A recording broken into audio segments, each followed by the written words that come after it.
Shqipëri, kjo datë ka mbetur ndoshta veç një fest, apo është një ditë e balancuar për të analizuar ndoshta edhe për të parë se sa të barabarta janë gratë në shoqërinë shqiptare, por po ashtu edhe kur bëjmë llogaritë se sa e barabartë është gruaja me burrin. Unë kam të ftuar në studio Suela Koçibellin, të cilën e falenderoj shumë. Faleminderit, mirësi u gjeta. Në fakt Suela gëzuar 8 marsin. Sot është data 9 mars dhe ja vlem të bëjmë një bilans për sa i përket gruas, apo ja?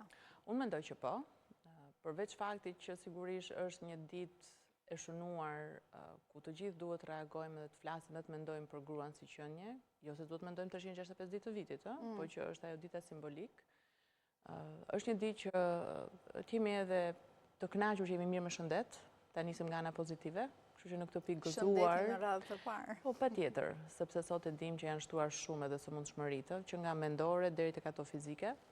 Por patjetër që është një ditë që duhet të vlej si një moment që jo vetëm shoqëria të mendoj në parim me të vërtet apo thjesht figurativisht për gruan, po edhe gruaja vetë duhet të reflektojë mbi atë që ka bërë, mbi çfarë do donte të bënte, mbi se si e sheh veten në të ardhmen, cilat janë pengesat, pra unë e shoh shumë si një ditë reflektimi, si një ditë paqeje me veten tënde, dhe një ditë për të kuptuar se çfarë ke bërë mirë, çfarë ke bërë keq, si mund bëhet më mirë nesër për bien tënde apo bijat e tjera të këtij vendi.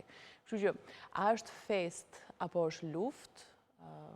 Jeta është edhe fest edhe luftë bashkë, kështu që është patjetër një ditë e cila duhet t'i përmbledhë të dyja. Një fest për arritjet që janë tashmë me ne, edhe në grupin e gjerë të grave, po edhe individualisht. Të gjitha nga ne kemi pasur disa arritje të vogla gjatë vitit, në mos ndër vite arritja të mëdha, po absolutisht edhe një përpjekje për t'i thënë disa gjëra që nuk kanë shkuar siç duhet, edhe nuk duhet të jenë kështu në të ardhmen. A janë gratë shqiptare të barabarta me burrat sot në Shqipëri që flasim, dhe ndoshta edhe duke ndjekur atë që ju analizuat, a kanë reflektuar gratë? Reflektojnë? Shiko, nëse themi a janë gratë të barabarta me burrat,